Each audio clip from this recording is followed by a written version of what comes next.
It's that time again. It's 3 o'clock in the afternoon. That's 1,500 hours here in Northern Nevada. And you're listening to my show on 99.1. Who the hell am I? My name's Boone Cutler. The Warfighter Perspective. That's what you're about to get on a big, big show. The entire hour is the Warfighter Perspective. Why? Because in America, we are a novelty, and every now and then, someone's going to stand up, some old general, or maybe even Ollie North, for 2 and 3 minutes. Ask them a question, and that's it. You're not going to hear from them again. They're done until someone else wants to puppeteer them again. This show, there's no puppeteering. The entire hour is the Warfighter Perspective. This is Tipping Point with Boone Cutler, and on this hour, you're going to hear from Fran Strine. He's a civilian putting together a project called Shame on America about homeless veterans. And it's not your average everyday project. You ever heard of bands like Stained and Megadeth? They're involved on the project, and they're going to tell you what this whole thing is about. We're going to talk to Dr. Remington Nevin, the guy who has come out recently and said mefloquine, the anti-malaria pill that we all took over there in Iraq and Afghanistan, that may be making us a little weird. He called it the next Agent Orange, and he's going to talk about what it's going to take to overcome the situation. If you took mefloquine, you need to listen to this show. Soldier Hard, the voice. He's going to be on. He's going to talk about linking up with guys who are on the street that need help and why he's willing to do it. We're going to talk to George Rice because we've got a new segment on the show, and it's called the Shame on America segment. There's something happening in San Diego, California that will make you puke about how they're discriminating against the American warfighter. They have a not in my backyard mentality as if they're building a prison. But it's not a prison. It's a treatment facility for warfighters. And San Diego, California has said, not in my backyard. Take that crap someplace else. Last but not least, we've got Tony Clark, United States Marine, running on behalf of Gallant Few on a 135-mile ultramarathon through Death Valley.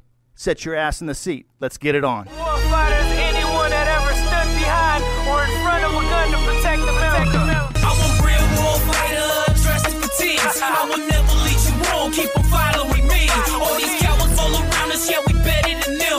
You're my family till we die, yeah, we more than friends. Let them talk if they want to, cause we gave them their freedom. Talking down all the time, thinking they really don't need us. Shed blood for our country, got love for our country. Come here and mess with it, we'll kill you for our country. This is Lars Larson on Fox News Radio, and right now you're listening to Tipping Point with author warfighter Boone Cutler. And we are back. This is Tipping Point, Boone Cutler, KKFT 99.1 FM Talk, Fox News Radio, Northern Nevada's #1 FM talk station on the FM dial. We've got Dr. Remington Nevin back with us. Came out a couple weeks ago, had a fantastic show. For those of you that were in the Vietnam era as a warfighter, you remember Agent Orange. And over the last few decades, how difficult it's been to get Agent Orange recognized, Agent Orange medical ailments recognized by the Veterans Administration. Well, now we've got Dr. Remington Nevin, who's not the only guy, but right now I'm thinking he's got probably some of the most reputable, reinforced evidence to show that this drug that warfighters were given since Somalia and through the current war, this drug mefloquine, which is an anti-malaria pill, also called Lariam, is causing a whole lot of neurological issues. Dr. Nevin, welcome back to the show. Hi, Boone. Thanks. It's great to be back. And you sound great. Wonderful. Hey, listen, first of all, I don't know how to thank you for coming on the show, not just for being a fantastic guest, but also the information you're giving is going to help a lot of warfighters out there not feel so crazy because it gives them an explanation for things they may not understand. Now, just to recap, just give it to us down and dirty real quick. Mefloquine is an anti-malaria pill given to American warfighters, but it seems to have some maybe longer-lasting side effects. Let's recap for the audience, real down and dirty. What are some of those side effects, sir? Right, Boone. So mefloquine, or Lariam, is a once-weekly tablet that would have been given to warfighters when they entered areas where malaria is common. And as you said, we really started using it with operations in Somalia. Special forces have used mefloquine or Lariam quite a bit since the mid-1980s, and it was used during the initial stages of OIF and throughout OEF. So many hundreds of thousands of warfighters have probably taken this one pill. Now, Boone, the thing about mefloquine that the warfighter needs to understand is that earlier this year, the Centers for Disease Control published a document that said the side effects of mefloquine can confound, or in other words, they can confuse or complicate the diagnosis and management of post-traumatic stress disorder and traumatic brain injury. This is a remarkable statement coming from the CDC.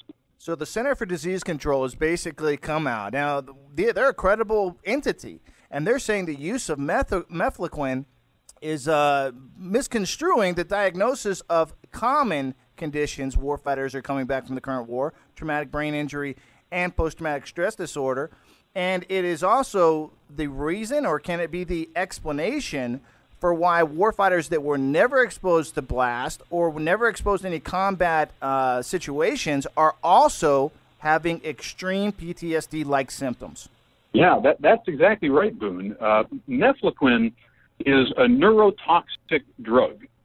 We have very good evidence from animal experiments that mefloquine actually can kill brain cells. It can do real physical damage to the brains of warfighters taking the medication.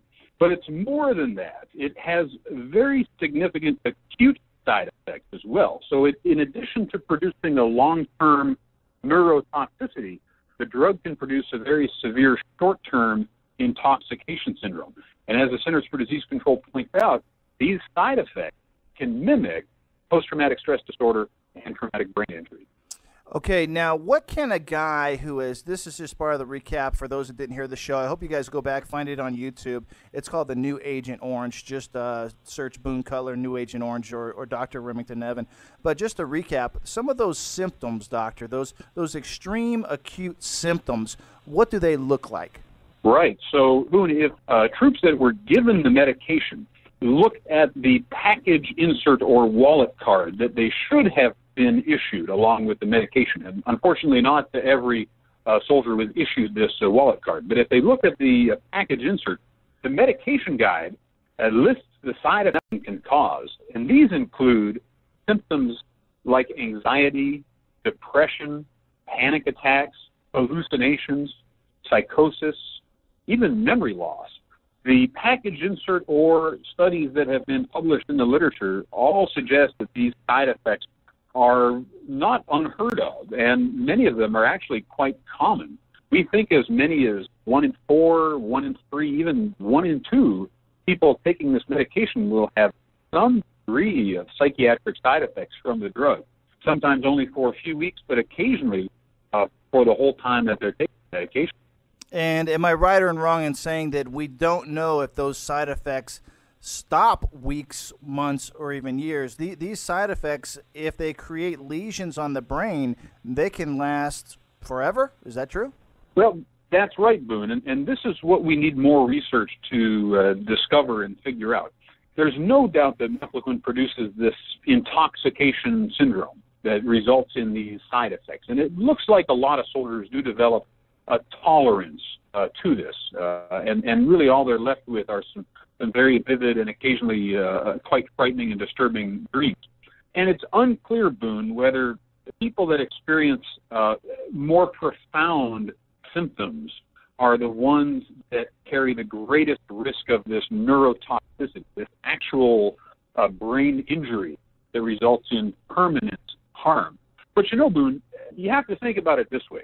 What is post-traumatic stress disorder? Post-traumatic stress disorder is a disabling condition that results from only momentary exposure to combat trauma. What ends up happening is the combat trauma that one experiences sets up this aberrant or abnormal electrical activity deep within the limbic system, the part of the brain that's responsible for fear and rage and all of our emotions. So even a temporary, short-term, intense exposure can cause permanent changes in the amygdala and the hippocampus. And so even if the drug is not causing physical damage to the brain, even if it's only causing temporary abnormal electrical activity in the amygdala and the hippocampus, it's plausible that it could be inducing a condition similar to PTSD.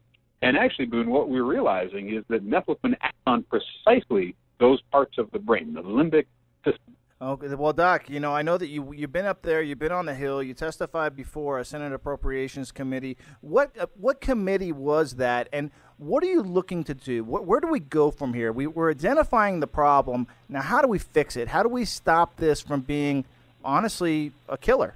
That's right, Boone, and I think it's fair to characterize mefloquine as a drug that has resulted in deaths.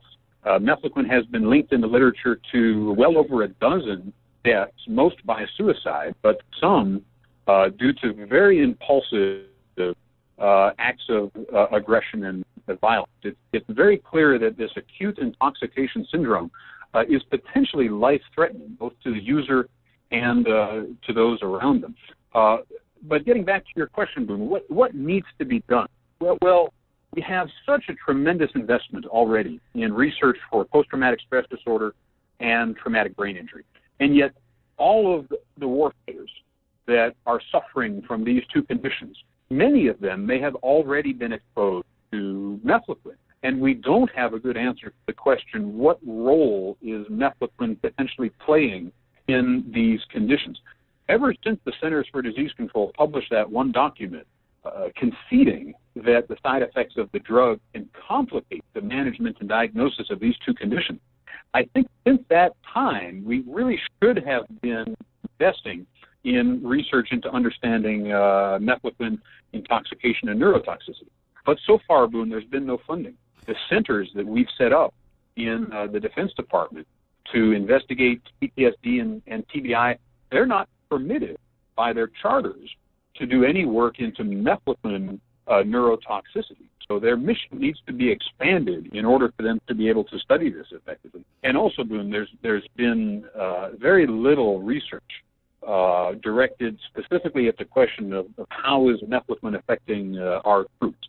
So when I was on the Hill earlier in June, I made the case that this drug, if we don't address it, it could become the next Agent Orange. We could discover 10, 20 years from now that there's this legacy of degenerative neurological disease caused by the drug, and no research has been done on how to treat it or reverse it. If we get ahead of this problem, Boone, if we do the research now that we really should have done 20 years ago, maybe we can help minimize the damage. So I told the senators up on the Hill that it doesn't have to be the next Agent Orange. We can treat mefloquine neurotoxic brain injury like we do TBI, like we do post-traumatic stress injury, and get ahead of the problem. And hopefully DOD will act.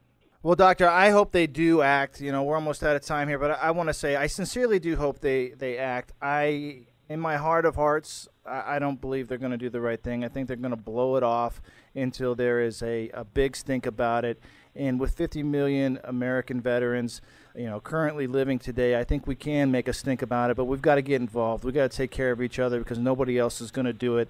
And if we let them rest on their laurels, they will. They're not going to spend a dime, because spending a dime means they got to bolster up the VA, they got to hire more doctors, and it doesn't seem like they really want to take care of us. That's my opinion piece on this, but I want you to come back because I think we do have a lot of warfighters out there. They're going to get behind you. They're going to get involved and want to go into that VA and say, hey, listen, I need help on XYZ. I heard about it on Tipping Point from Dr. Remington Nevin, and I want you to treat me for it, and that's how we're going to make some change. Sir, thank you very much for coming on the show. Would you like to come back another time? Oh, absolutely, Boone. It's been my pleasure. I look forward to speaking with you again shortly. Well, thank you very much. You have a great weekend, and don't forget, stay in touch on Facebook. Anybody who wants to get in touch with Dr. Remington Nevin, check out his webpage at remingtonnevin.com. This is Fox News Radio, KKFT. We will be right back. And that was Dr. Remington Nevin. Listen, Dr. Nevin, I think, has to be – we just got off the phone with him, kind of took a little pause on this side of the house, and I told him, last thing I said before I got off the air is watch out for those heart attack guns, because he's talking about some stuff with this mefloquine issue that, honestly, weird, wacky things happen in our government when you start bringing up issues like this. So we wish our best to Dr. Remington Nevin. Next, we've got – oh, my goodness, this is exciting – we have got Fran Strine. Fran Strine is a buddy of mine. I just recently met him about a week and a half ago, and he's putting together a project that I think is going to be one of the this next year's biggest project, bring attention to warfighter issues, is called Project Shame on America, and we're going to let Fran tell you all about it and some of his cohorts that he's involved with. Fran, how you doing, brother? I'm good, man. Yourself? Oh, I'm doing good enough. Hey, I don't want to leave the audience hanging. We got to go to a break here in a second, but real down and dirty, you're doing a documentary on veteran homelessness, and who was involved on this project, and how did you get started? Man, I got a good pal of mine, a very talented guy, Aaron Lewis, lead singer for the band Stained, is involved. He's acting as co-producer, and David Ellefson, who is the legendary bass player for Megadeth, is going to lend a hand in narrating the film for me. So, between these two guys, man, we funded our movie on this platform called Kickstarter.com, and I think we got 189% funded. And also, on top of that, we had a private donation from the Boot Campaign, which is a really good organization as well, of $15,000 on top of that. So, listen, I mean, we started. Listen, we don't hear a lot about, we hear about musicians getting involved, but Aaron Lewis, he is tried and true. I'm a big fan of the guy, the way he sticks up for our warfighters. He's getting involved. You're making it happen. You got the boots on the ground out there. You're out there in the alleyways. You're on the street. You got the street cred. You're making it happen. And you're doing it right because you're also reaching into the warfighter community. And I, for one, really appreciate that. We'll be right back with Fran Strine. This is Fox News Radio, KKFT 99.1 FM Talk. Get me being punished for doing anything to survive. Now that's a war crime. Y'all not taking care of your own. You people turning your backs on the ones who fought. Now that's a war crime. Honey, I know that you were just so extremely impressed with, let's say, like my construction. Yeah, your MacGyver-style prowess. Yeah, the MacGyver style. I mean, pretty much some vinyl sheeting, duct tape, and shoe goo, and we got a house, right? Yeah, pretty much. Oh, you forgot. Zip ties everywhere. That's right. You don't want me doing work at your house, but I'll tell you what. Rick Schooler, there in Fayetteville, North Carolina, just outside of Fort Bragg. Remember this right here. You do not want me working at your house. But Rick Schooler at veteransroofing.biz, not .com, not .org, .biz, veteransroofing.biz. He's doing everything home improvement just outside Fayetteville, North Carolina. Metal, shingle roofs, all sizes, interior, exterior painting, window replacement, vinyl siding, all flooring. That's the way you save money on your energy cost. Don't have me come to your house, because what will happen, honey, if I do? A lot of Gorilla Glue duct tape. There you go. So don't do it with Gorilla Glue duct tape. Keep it in the family if you're a warfighter. Visit veteransroofing.biz. And if you're not in the warfighter family, help out a warfighter. Visit Rick Schooler at veteransroofing.biz. Once every 45 minutes, one of our military veterans attempts to take their own life. Every 80 minutes, one of them succeeds. The Tranquil Valley Sanctuary, located in southern Idaho, provides a safe place where broken horses and broken veterans can heal together and hopefully reduce this horrific number. Through the use of equine therapy, America's veterans suffering from post-traumatic stress disorder, severe depression, as well as chemical addiction now have a second chance at a normal civilian life free from the shackles of PTSD, depression, drugs, or alcohol. They can't do it without your help. Your generous gift of $100 will feed one horse for an entire month. A mere $25 will sponsor a therapy session for one veteran. The Tranquil Valley Sanctuary provides hope, healing, and recovery for those veterans who feel they have no place left to turn. Make your donation online today at tranquilvalleysanctuary.org. The Tranquil Valley Sanctuary is a 501c3 organization. Donate online at tranquilvalleysanctuary.org. Hey, this is Cheryl Lawhorn Scott, listening to Boone Cutler on Tipping Point. Why do warfighters listen to Boone? It's because it's the only place they can go to get the cold, hard, painful truth, and he knows they can handle it. And we are back. This is Tipping Point with Boone Cutler. We are on air right now with Fran Strine. Fran Strine is working with Aaron Lewis from Stained. Forgive me, I can't remember the bassist player from Megadeth, but they're putting together this project, Shame on America, about warfighter homelessness, about homeless veterans in America. And honestly, it is a fantastic documentary. I've seen the clips. I've seen the trailers. Just so I don't embarrass myself, Fran, tell me again, the guy from Megadeth, what's his name? I'm so sorry. I know he's going to be narrating the documentary. Yeah, his name is David Ellefson. David Ellefson. And I know that name. Megadeth was honestly one of my favorite bands when I was in high school and throughout my first tour in the Army back in the 90s or 80s and 90s. These guys are great guys. But let's talk about you, because I know they got some big names and they're putting their weight behind this thing. But you work with these guys, and you're taking it upon yourself out of your own just blood, sweat, and tears to do something for the American warfighter and talk about homelessness. Why on God's green earth would you spend your blood, sweat, time, energy, and tears on such a project if you've never even been in the military? Why would you do this? What's your motivation? Well, I've been doing music, just to go to the background, everybody. I'm a photographer and videographer for many, many pretty big, national acts. I've worked with Stain, Nickelback, the Slipknot, Disturbed, Dolly Parton even. And I've been doing these music documentaries for 10 or 15 years now. And a couple of years ago, not saying I got bored with it. I'm very, grateful to have this gig. Well, the bands you work, when you're talking about the listenership of my listenership, we're big fans of these guys. I mean, who doesn't love Dolly Parton for the most of it? But you're talking about Nickelback, seriously? Right. Those guys. And you know what?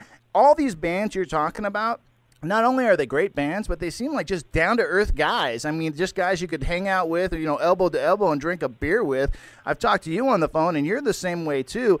And that's what I kind of dig about the whole thing. This isn't, some of these, hybrid, celebrity base who are looking for some attention. These are just regular guys, just like yourself, just like me, but coming out here and doing this. And, it's hard to get people from the civilian community to even look our way. And you're doing something that is phenomenal. And I just want to thank you for that. And, you were getting bored. You're saying, to get back to the story, you were getting bored doing what you're doing, working with all these guys. And did you just want to do something to give back? Yeah, well, no, to be honest with you, not even that. It was just, for the last couple of years, what I want to do a documentary on was not music. I just couldn't. I was stumped, and recently I moved to the San Francisco Bay Area. And I would go just for walks with the dog or whatnot, and I'd see all these young, really young guys on the streets just homeless. And, I'm not too shy, so I'll go up and, talk to these guys, give them a couple of bucks and hear their stories. And majority of the stories were these guys were suffering from PTSD and were coming home from the current conflicts. And the more I heard their stories, the more I understood what was going on. And right then and there, I was like, this is what I need to make my movie about. Not only do I want to make it, but I need to make it on this. And, I'll be upfront and honest with you and your listeners right now. At that point, I was a bleeding heart liberal, and, I'm totally against the wars. That I am still. But you understand anybody. Wait, let me see if I can phrase this right. You were totally against the wars, and you still are now. But now that you've spent a little bit of time with the American Warfighter, the guys who have been there, don't you have a different perspective on why it's necessary and some appreciation for not just necessarily how the liberal media spins the whole thing, but I think, if I had to guess, it's made you a much more well-rounded person on your beliefs about the current war.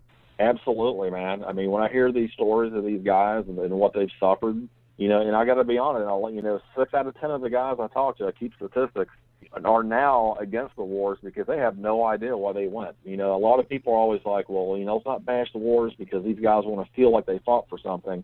6 out of 10 of these guys felt like they weren't over there for nothing, and they're mangled on the street with the government just shafting them, so. More and more and more. I put it. Yeah, it's awful, man. Just, and a lot of these guys, like Staff Sergeant Michael Tilton, who's featured in the film, he had to wait 17 months to get his benefit, just to wait to qualify for his benefits. And in that time, his PTSD got worse and worse, and then he wound up homeless, and that's why he's on the streets now, because of the lack of care. And, look, they knew how many guys were going in, they knew how many were coming out, and now we have this current situation, which is only going to get worse, and that's out of the one of the head of the VA's mouth that I went down and talked to. This is just the beginning. Well, we were talking off air on the phone the other day, and when I go around, I talk to different groups. America needs to understand there are 350,000 of us over the next 18 months that are going to be on the street with a deficient VA system, a horrible job market, zero assistance, zero help, and the Congress can't even pass a budget well enough for the VA to get funded. Locally, different places, they're backlogged. Staff Sergeant Tilton, I started talking to some guys within the community and saying, hey, listen, there's this warfighter out there. Good buddy of mine, I introduced you to him, Soldier Heart. He's like, well, wait a minute. I just want to go tell him that he hasn't been forgotten, because I was watching the trailer, and he's just like, why don't we matter? Tilton, he's on the street, This is a Staff Sergeant, United States Army, wounded in combat. He's on the street saying, why don't we matter? I don't understand. Why don't we matter? And you know what? I have got guys coming out the yin-yang that are like, I'm going to find that guy just to tell him he matters, that he still has a battle buddy, that we can take care of each other. Because the most sad thing here for me is that within our own community, we could still possibly think that we don't matter. To each other, we matter. To the government, they could give a damn. To the American populace as civilians, you know, they'll go out there and maybe put a yellow ribbon, you know, bumper sticker on their car, but we don't really matter to them. We're kind of a novelty. So, you know, what you're doing is already making a huge difference.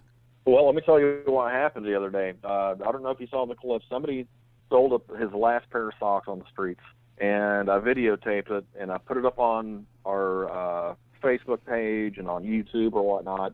And he started crying, you know what I mean? It's like somebody stole my last pair of socks. Now my feet are all busted up, and every time I see him, I give him, you know, $20, $40, $50 or whatever, so I can get a meal. Right. And he looked at me, he's like, man, I'm embarrassed to ask you for this, but just to prove to you, he took his shoes off, and he showed me the blisters and sores on his feet. He's like, I've been without socks for 3 or 4 days now because somebody stole my last pair, and I need some medicine for my feet. Right. So I gave him some more money for it, and we posted out online, and the next day, you know, I had boxes coming in from Buffalo, New York, next day air that cost somebody $200 just to ship them next day air to get this man some socks and T-shirts and hygiene products.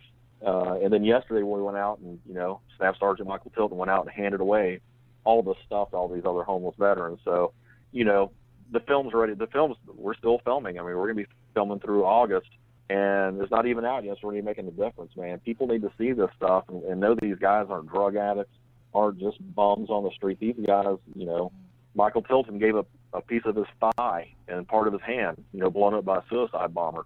Mm-hmm. You know, that's what it takes for people to, you know, I call them just, you know, zombie sheep or whatever. They just walk around blinders on and not really caring, just like you said, you know. No, we're see, that's the thing. We're a novelty. I think this is, you know, and No, I'm in agreement with you. See, we're a novelty. And we are a novelty. The American Warfighter is a novelty, and America needs to get very, very honest with themselves, because here's the deal. We see it. We know it. You're not hiding. You are very, very transparent. You know, this is what I'm saying to America. You basically listen, look at our resume, and it says we've served a tour here, we served a tour there, we've spent 1 year, 2, 3, 4 years in combat, and you're willing to sit in front of us during a job interview and maybe wonder, you know, what's it like to be blown up? What's it like to watch your friends die? What's it like? You know, you have all these wonderful questions that really thrill your senses, but when it comes time to getting a job with you, you could give a damn. That's why the warfighter unemployment rate, the veteran unemployment rate is double a civilian rate. It's because we're a novelty to you. You know, we're going to talk later in the show about in San Diego, California, all this money came in to build a rehabilitation center for disabled warfighters with PTSD and TBI, traumatic brain injury and post-traumatic stress disorder. And the city, homeowners in the city of San Diego went to the city and said, not in my backyard, as if we were building a prison. They said, we support the troops, but I don't want these guys around my kids. That's what happened in San Diego, California. We're going to talk about that stuff. I've got to take a quick break. We're going to put some more on this on the back end. We'll be back with Fran Strine on KKFT 99.1 Fox News Radio. It's time for you to get your free Grunt Style t-shirt. Here's how you do it. Listen up. Pay close attention. Go to the gruntstyle.com webpage. Pick out your design and then send me a message on Facebook at Tipping Point with Boone CUTLER. First 2 people respond, get a free Grunt Style t-shirt. Go to gruntstyle.com right now. Pick out your design and tell me what size you want. We'll ship it out to you. That's gruntstyle.com, and then send me a message at Tipping Point with Boone CUTLER on Facebook. Make it happen. One of the most significant things I've ever been through since I've been back from the war is going through a divorce. As a combat veteran with post-traumatic stress disorder, that was used against me. If you're in the same situation, I want you to consider using Sarah Hardy Cooper. When the deck is stacked against you and you're a warfighter, I think you should call Sarah Hardy Cooper. And honestly, I don't think I could have won without her. Of course, nothing is guaranteed, but I don't think I could have won without her. She's fantastic. I want you to take down this number, 888-792-4363. This is no joking matter. You know that your future is in the balance. And when the cards are stacked against you, you need Sarah Hardy Cooper. 888-792-4363. Hi, this is Fred Wager, Commander of the Disabled American Veterans of Nevada, and I invite you to listen to Tipping Point online on 99.1 FM Talk. Fox News Radio. And we are back. This is Tipping Point with Boone Cutler. We're on with Fran Strine, the guy, the big cheese when it comes to this new documentary called Project Shame on America, about disabled veterans that are on the street, or not even disabled, just guys on the street that served in the recent wars, because our homeless rate is through the roof, and I don't think anybody really has accurate numbers on it. It's just freaking unbelievable. That's the actual number. Freaking unbelievable. Okay, Fran, you've been there in around the San Francisco area. You up in Menlo Park. You've been dealing with the Veterans Administration, trying to get some feedback from them to be part of the documentary. What's that going like? Well, I went down to Menlo Park to the VA 3.5 weeks ago and met with 2 clinicians, which were absolutely fabulous. I mean, they have a great team of people down there, and they're behind the project 110%. They acknowledge that there's a problem, and it doesn't stem from the VA itself. I mean, these doctors they have there could be out in the private practice making double what they're making at the VA. So that's right. Whenever they're not in it for selfish reasons. However, getting funding or even getting interview requests is nearly impossible. And I just yesterday got the green light after 3.5 weeks. Wow. To interview, their clinicians and some researchers they have there at the spine facility. But it's funny, man. They sent me the email chain that I definitely was not supposed to get, and there's some stuff in there that's pretty funny. Like, this guy's got funding. He's got these huge rock stars, with 20 million records sold behind him, and it's like, this documentary is going to get done with or without VA representation. We need to get our side on there just to get the view of some vets that are happy and aren't happy. It's just so they can balance it out. Exactly. And they're going to have to do that. And I don't know what your opinion is. I mean, I can guess, but my opinion on the VA is this: there are great people working there that are overtaxed, underpaid, and overburdened by a system of neglect. That's what the VA is. It is a system of neglect waiting for you to die or quit. And there's a lot of people working there that try and do a fantastic job. My hat goes off to them, because most of the time they're just the most stand-up people in the world, swimming upstream constantly. What's your feeling about the people there at Menlo Park? Oh, the 2 doctors I talked to were fantastic. One deals with men's PTSD, and then there's a woman clinician there too. This is something else that's been swept under the rug. Sexual PTSD from the women. Imagine being 8,000 miles away on a desert for a couple tours, and your general comes up and rapes you. Who are you going to go to? Yeah, that's an issue. We discussed it on the show here. I had Purple Heart recipient Jennifer Horn, and she was talking about kind of some of that stuff and how to keep some of that stuff under wraps. But in some cases, exactly, you got boys and girls playing together in situations, and boy and girl stuff happens. I asked a long time ago, a buddy of mine was a CO's driver. We were stationed in Germany, and this is when the whole thing came around again about females in combat. And he asked the CO, "Sir, what do you think about females in combat?" And the CO said, "I don't have a problem with it. If they can do it, they can do it. The problem is, if you allow women into combat units, then you start having to deal with all boy-girl issues that you deal with in every other situation, and combat is just not the place for that kind of stuff." But I have to say that I think our lady warfighters have done a fantastic, phenomenal job in this war. They've really shown themselves. There's going to be some after-action reviews on how to fix things, but there is something out there that's been swept under the rug, and I need to talk about it more often to be responsible, and that is the post-traumatic stress disorder that's been caused by sexual trauma on the battlefield, and it really hasn't got the attention that it needs, and it's a big issue. Yeah, I mean, we're going to discuss it in the film for sure. I mean, that'll be one segment in there. You know what? Thank you for doing that. It takes a lot of guts to do something like that, for sure. Hey, brother, I got to get running, but would you come back on the show another time just to give us an update, tell us what's going on? And before we go, tell the audience, tell all of my warfighters out there, how can they get behind, how can they promote, how can they have, some way to push this project forward? Man, I think once people see the trailer, they're going to get it. Right now we're fully funded. We're not even taking any more funds for that. However, if you do want to give anything to these guys, Veterans First down in Orange County is the place to do it. I'm just going to quickly just say their address. It's Veterans First, 1540 East Edgar Avenue, Suite D, Santa Ana, California, 92705.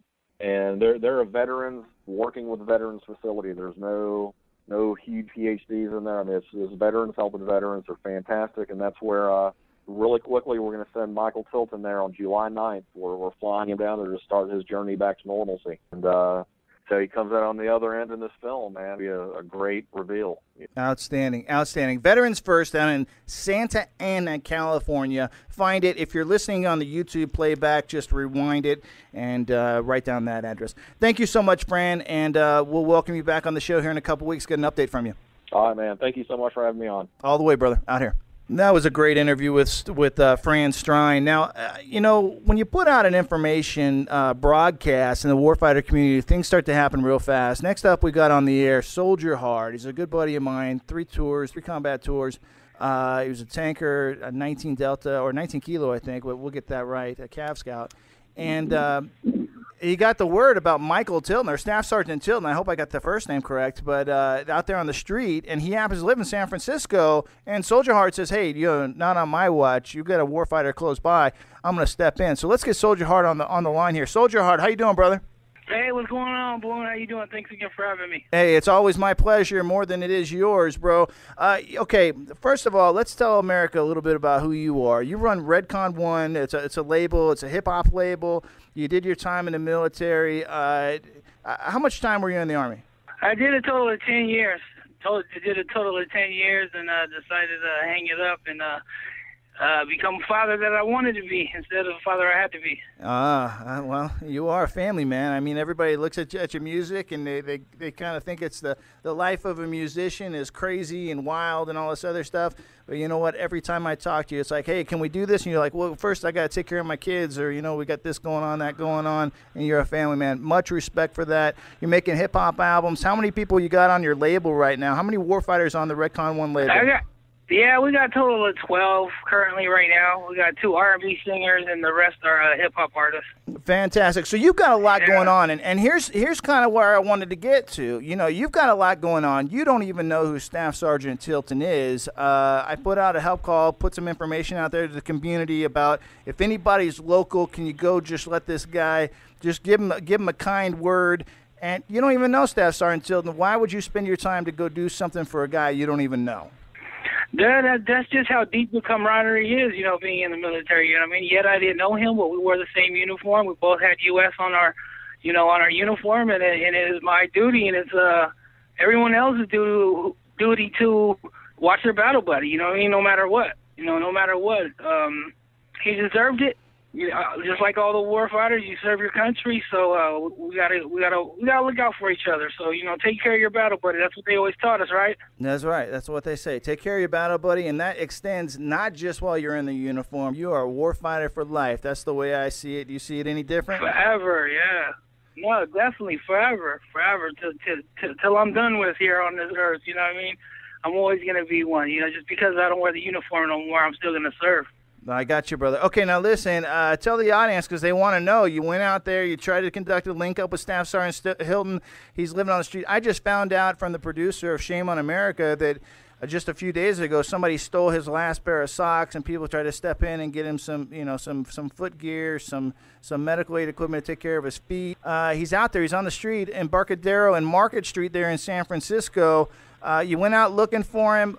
A, what do you want to tell him? What are you trying to accomplish? And B, have you linked up yet? No, we haven't linked up yet. Anybody know it's a market in Embarcadero in San Francisco is a high traffic area, and the city is so humongous, so it could be anywhere around that whole general vicinity. I have not linked up with him yet, but I'm going to try again tonight. So hopefully, I got a couple of my Redcon 1 members to come with me to see if we could find them. We got shoes, we got clothes in the bag. We're ready. So my whole mission is to get them down to the local vet center to get them some help. Right, and I know he's going to go to that facility down in Orange County to get some help, but that's weeks away. And, there are just some things that can be done in the interim. What do you want to say to him? What do you want to say to Staff Sergeant Hilton? What did you saw a video on him. What's your kinship with this guy? What message do you want him to know? I'm here.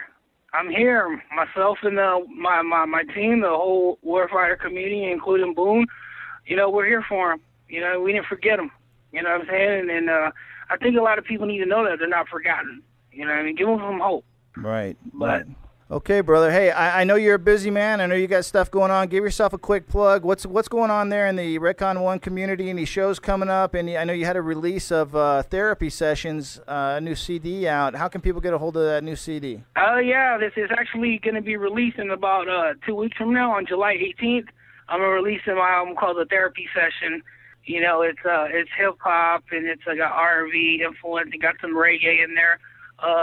I recently, you know, did away with all the foul language in my music, so there's no curse words at all, no explicit content. It's just pretty much 90% about the warfighter community and how it is for warfighters when they, you know, get out of the military, just like how I am now. So only make music about what I'm going through. So right now is a therapy session, July 18th. It's at soldierheart.com. Check it out. Outstanding, brother. And do me a favor, when you get linked up with Staff Sergeant Tilton, because I know you're making that a mission, and you got some Recon One brothers are going to go with you, please give him my best, and you know, keep doing what you're doing, because what you do with your music speaks on behalf of a lot of the community. And when I listen to it, it's the way I cope a lot of times when I've been activated and I need to kind of chill out. Thank you for doing that for me. Thank you for doing that for the community. This is KKFT 99.1 FM Talk. We will be right back. Come check out one of the Truckee Meadows' best-kept secrets, the Reno Town Mall. Located at 4001 South Virginia, the Reno Town Mall is just steps from the Reno Sparks Convention Center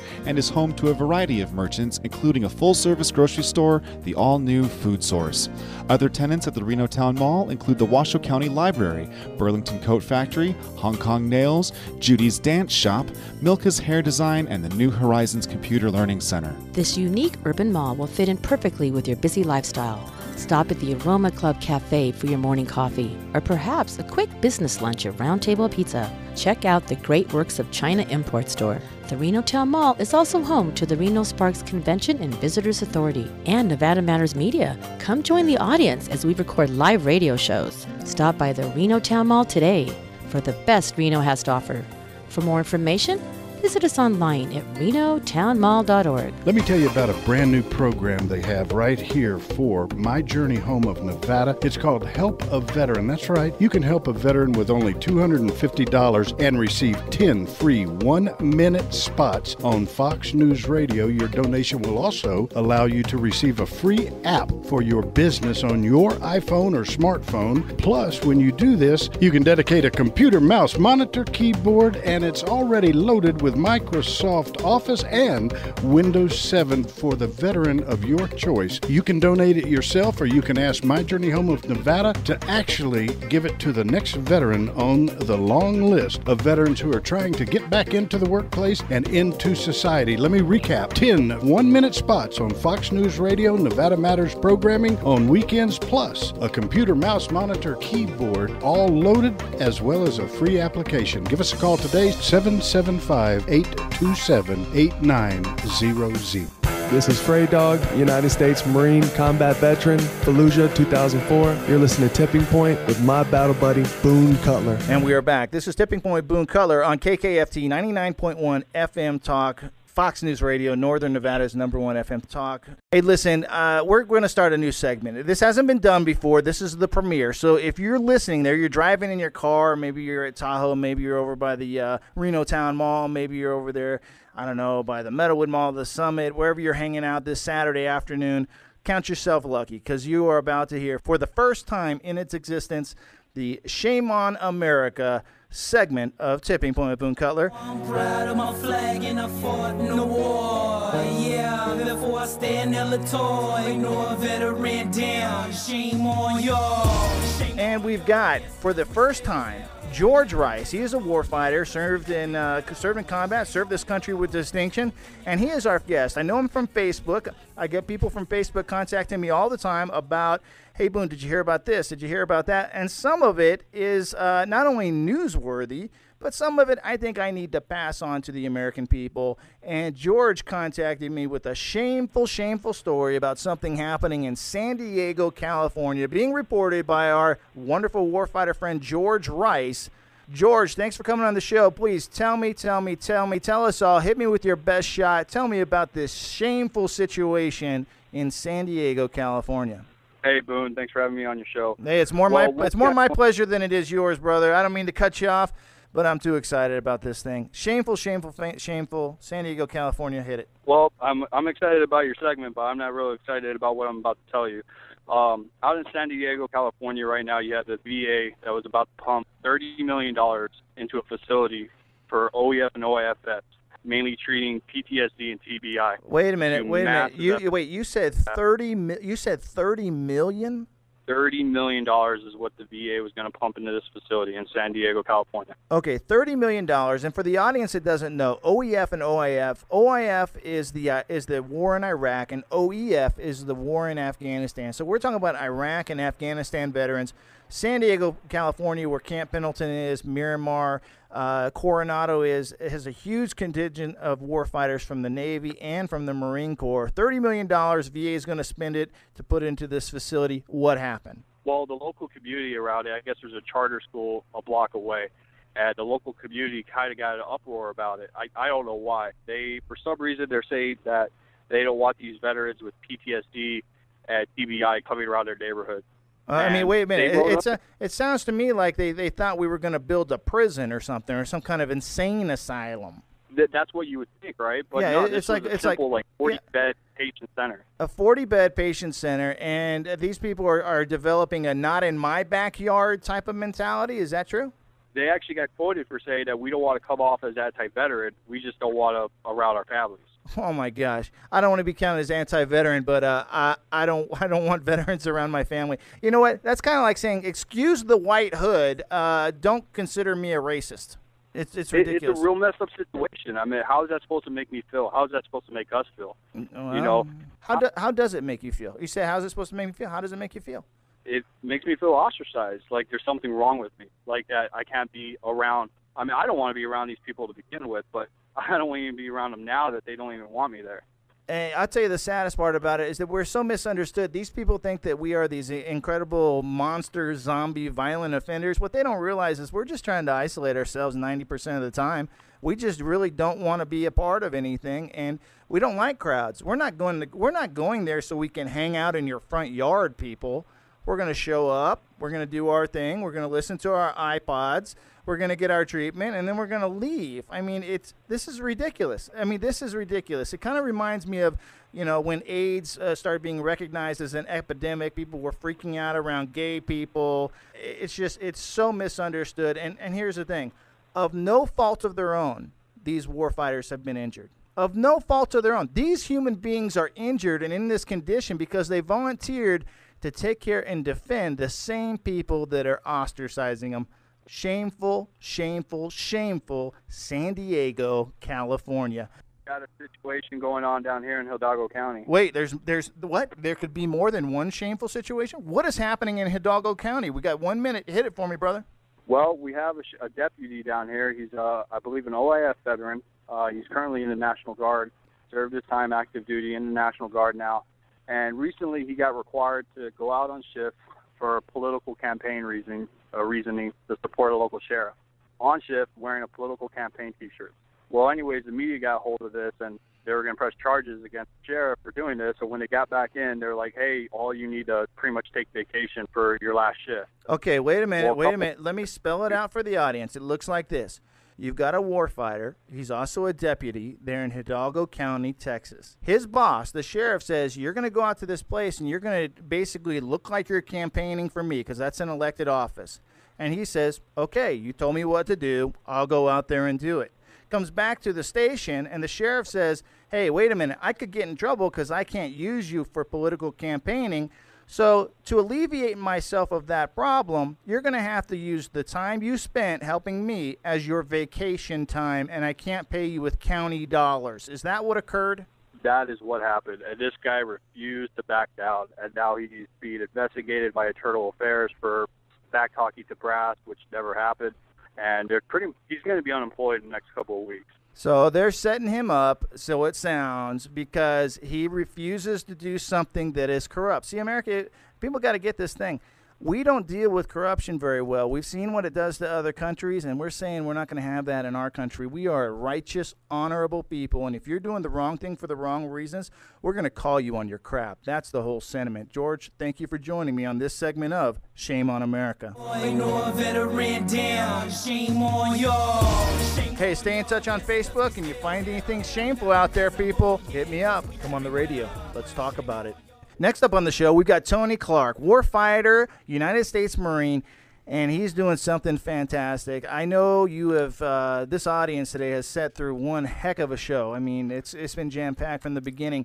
But what would I tell you if the human body, an individual could run 135 miles across Death Valley in what's called an ultramarathon, and he's doing it for free, he's doing it for charity, to earn money for Gallant Few. Because we've got him on the show right now, Warfighter Tony Clark. He's going to tell us what drives this kind of madness. Brother, welcome to the show. Hey, Boone, what's going on? Hey, I'm living hard, but not as hard as you, my friend. 135 miles through Death Valley in the heat of the summertime, and you're doing this, why? Well, I'm doing it to raise money, number one, and I'm going back I actually did it last summer, but I'm going back this time for a little bit of personal redemption as well. Wow, man. I'm speechless. I'm speechless. What is it like, if I'm doing... if I'm doing a few miles, or at least I'm pretending like I'm doing a few miles, I'm not really running much anymore, but say I'm doing a 5-mile run and I get, 2 miles into it, I'm like, oh, cool, I've got 3 miles left. When you get 2 miles into it, you're like, oh, cool, I've got 133 miles left. Does that play a trip out on your mind? No, it really, if you get into ultramarathons, I mean, it's a middle game. Especially something like Badwater, you basically run the first 60 miles with your body, and then you run that back half with your mind and your heart, because I don't care who you are, at some point, and if anybody tells you any different, I'll just call them liars. I mean, at some point on the back half, you're going to think about quitting, and, right. You're going to want out of it, and you're going to question yourself, but it comes down to, do you have the intestinal fortitude to drive on, or do you want to go home that night and just have to live with the fact that you quit the rest of your life? So. Right. Pain doesn't last forever, but disgrace does. Okay, so you're coming back into this thing. You're doing it on behalf of Gallant Few, which is typically focused on the special operations community in the Army, but no warfighter is turned away. As a United States Marine, what is your connection with Gallant Few, and what's really, what's the mojo about the whole situation that turns you on? Well, it was 2 summers ago. I did a fundraiser project for the Wounded Warrior Project. I ran 224 miles nonstop across the state of Kansas, north to south, from Nebraska to Oklahoma. It took me 59 and a half hours. And in the midst of that fundraising effort for Wounded Warrior Project, I met Carl Monger, the founder of Gallant Few, and we've stayed in contact. And I told him that one day, I'm going to do something for his charity. I just needed to find the right fit. He also started Descendants of Sparta. And a couple of years back, I had a buddy of mine that I served with in the Marine Corps. He took his life. He had real severe PTSD once he got out. Just a lot of bad stuff that happened over in Iraq and Afghanistan. And I just kind of saw this as an opportunity, and then I wanted to do something with Carl. I made him that promise years ago, so I wanted to stick to it. And, we've been fundraising for a couple of weeks, and I think we're closing in on $6,000 tonight. Wow. So it's going really well. Outstanding, brother. Okay, for those of you that are interested in understanding more about that, go to descendantsofsparta.com. Understand what the Spartan Pledge is all about. I'm pretty familiar with it. Tony, have you taken the Spartan Pledge, brother? I haven't. I just got hooked up with it, man. I'm researching it all. It sounds like a really good program. Outstanding. Well, I want to take that pledge with you. You research it, figure it out, because you're already doing the back half of it right now. You've found a mission to help your warfighter family. Brother, I got to go. That's my time. Go to descendantsofsparta.com and find out what is it on Facebook? What's the Facebook page you've got? It's One Bad Water Marine. One Bad Water Marine. Go check it out. Semper Fi, brother.